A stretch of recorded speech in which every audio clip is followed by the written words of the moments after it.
Amrutanubhav, Chapter 2. The Praise of Sadguru. In the first chapter, we saw that there is a sense of Advaita or non-duality in Shiva and Shakti. In the second chapter, Dnyaneshwar has explained the Advaita that exists between a Guru or Master and his disciple.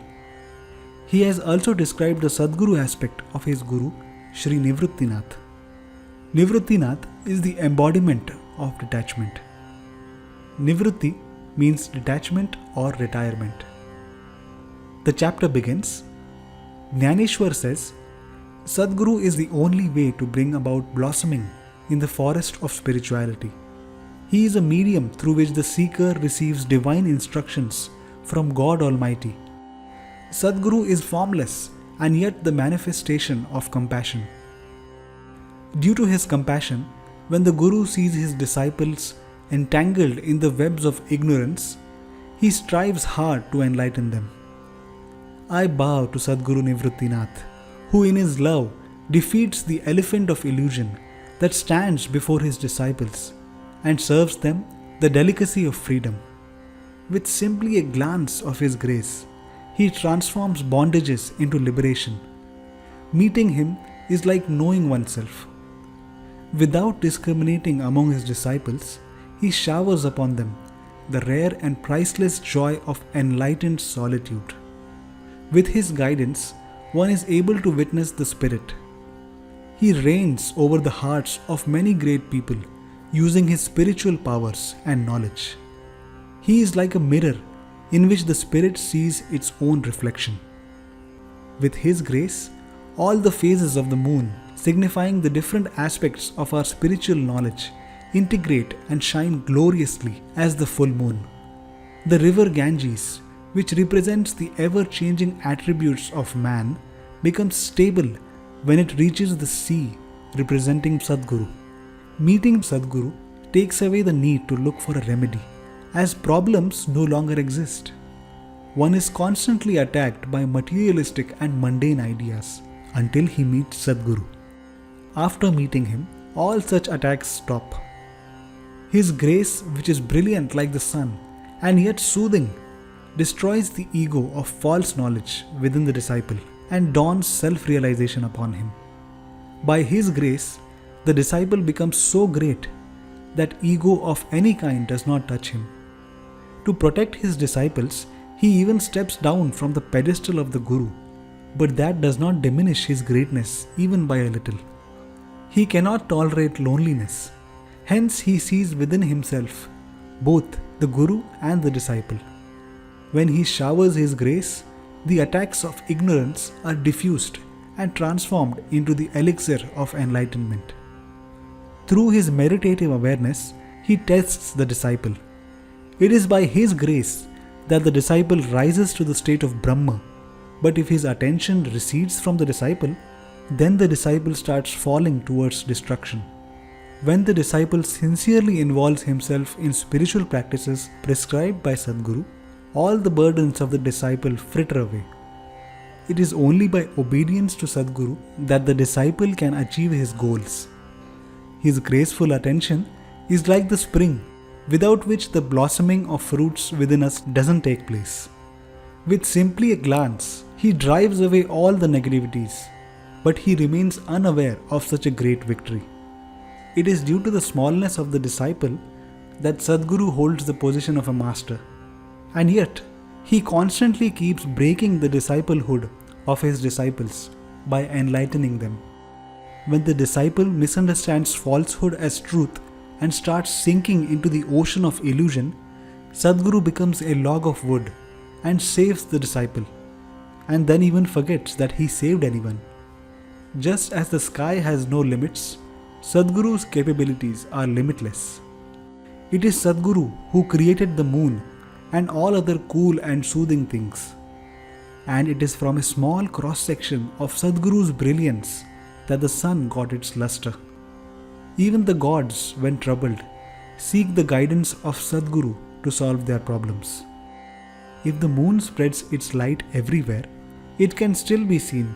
But even though Sadguru is omnipresent, he cannot be seen. Even though he himself is the source of the light that radiates out of him, his presence is not felt. He is beyond words and logical arguments. How can one attempt to understand him? Words become ineffective. Speech goes in vain. He is such a force of Advaita that duality itself gets depressed and departs. All examples and evidences cease to exist. What is amazing is that he is the essence of absolute attributelessness.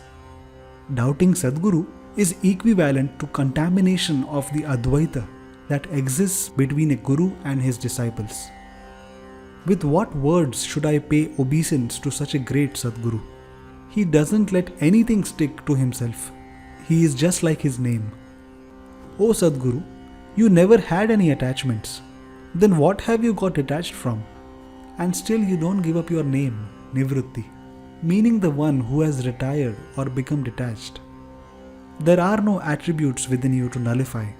You are spotless and flawless. Then what are you going to neutralize? Why is it that you use the name Nivrutti, meaning the one who has neutralized one's own attributes? Sadguru is like the sun. Has the sun ever seen darkness? No. And yet it is known as the enemy or destroyer of darkness. Through the powers of Sadguru, that which is a lie becomes true. That which is gross or materialistic becomes subtle or enlightened. What is thought to be impossible also becomes real. O Sadguru, it is you who shows us illusory things, and when we get attached to them, it is you again who tells us to give them up. But actually, you never put us into illusion. The illusion was in our perception, due to which we failed to understand you. O Paramatma Sadguru, you are so mysterious. No matter how hard I try to see through this mystery, you don't allow me to grasp you. You are the owner of everything, but that does not satisfy you. Even after creating innumerable things in this world, you do not feel satisfied unless and until you show everyone that all these things are mundane and illusory. You do not befriend a disciple unless you have taken his life, meaning his limited perception of individuality or ego.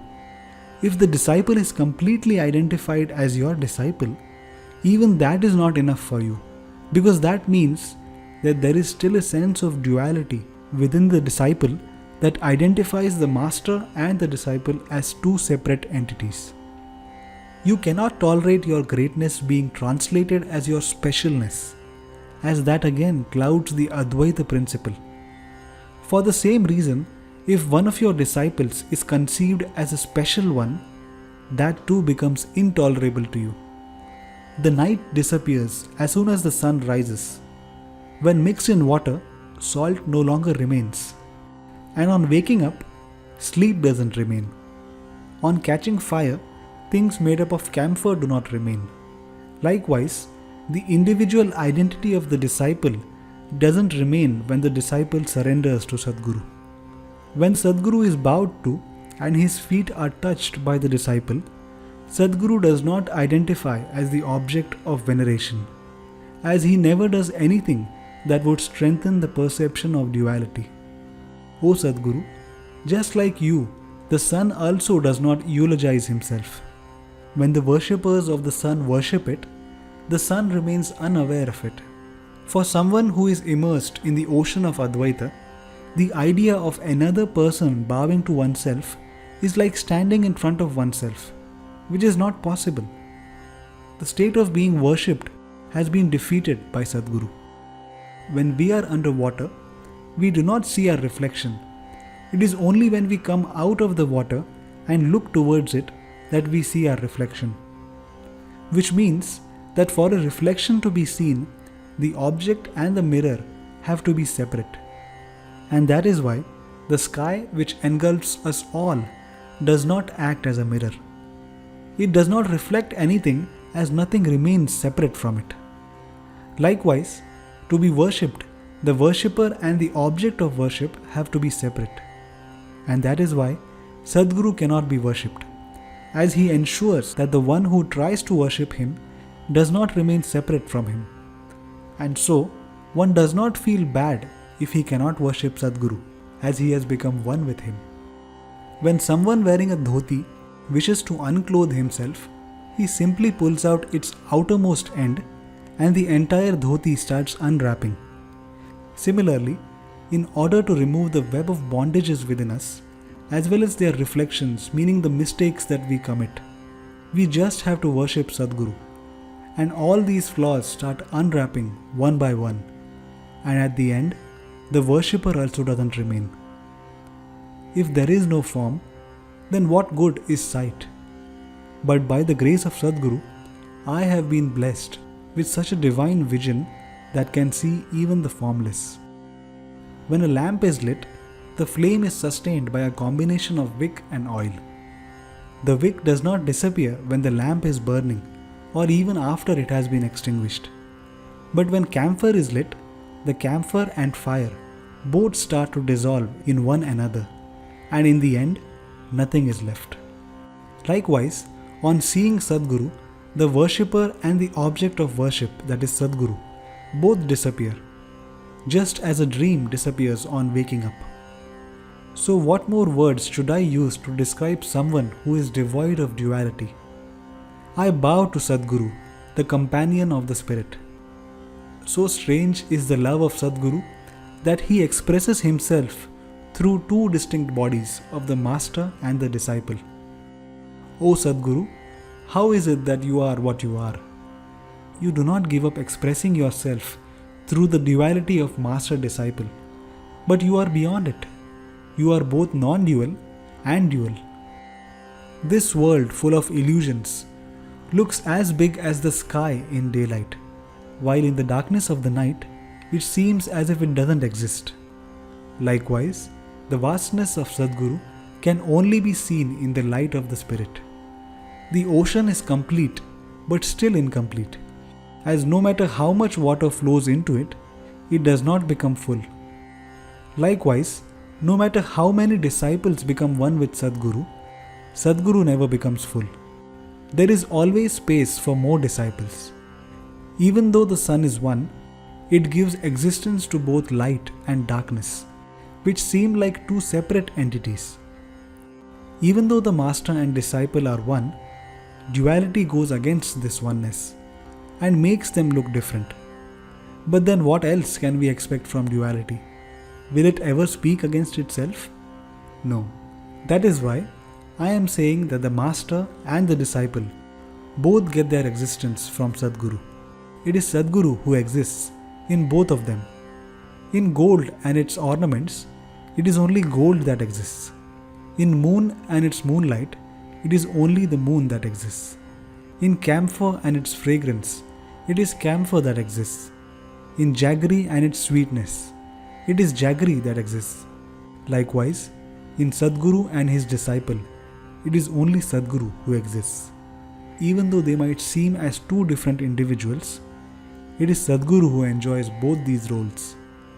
Just like when someone stands in front of the mirror, he realizes that the reflection he sees is his own. When someone who is sleeping alone wakes up, the one who wakes up and the one who awakens are the same person. Likewise, the master who quenches the thirst of knowledge and the disciple whose thirst is quenched are one and the same. Those who can see themselves even in the absence of a mirror, and those who feel bliss on meeting one's own true self, that is their spirit, but still see this world and life as a leela, a divine play. Only to such people I am saying all these things. Such is the stance of Sadguru, that he allows duality to be seen between himself and his disciples without allowing the non-duality between them to get disturbed. The one whose name is Nivritti, meaning detachment, whose beauty originates from Nivritti, who is governed by Nivritti, that is my Sadguru Nivrittinath. Is it possible to become Nivritta or detached without giving up one's habits or tendencies? Those who argue that it is possible are not detached. But Sadguru Nivrittinath is not like the day that emerges from the destruction of night. he did not have to give up his tendencies or habits, as he never had any. He is not like a jewel that needs to be polished to ensure that it is shining. He is like a pure and supreme king. The moonlight that engulfs the clear sky and enhances the beauty of the moon originates from the moon itself. Likewise, O Sadguru, the detachment that makes you so great originates from you. You are like a flower who, in order to enjoy its own fragrance, has taken the form of a nose.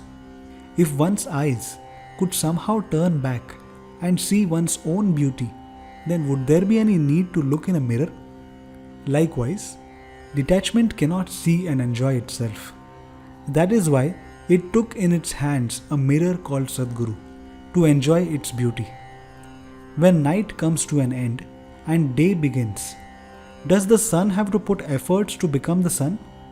Likewise, Sadguru doesn't have to put any efforts to remain as the personification of detachment. That which can be analyzed through intelligence and understood through logic is not the realm in which Sadguru resides. Therefore, I refrain from such intellectual efforts and bow down to the lotus feet of Sadguru, who is the manifestation of detachment. Hence, I Dnyandev say that by bowing to Sadguru and singing his praises, I have paid off my debts to all the four powers of speech, Para, Pashyanti, Madhyama and Vaikhari. The second chapter is complete.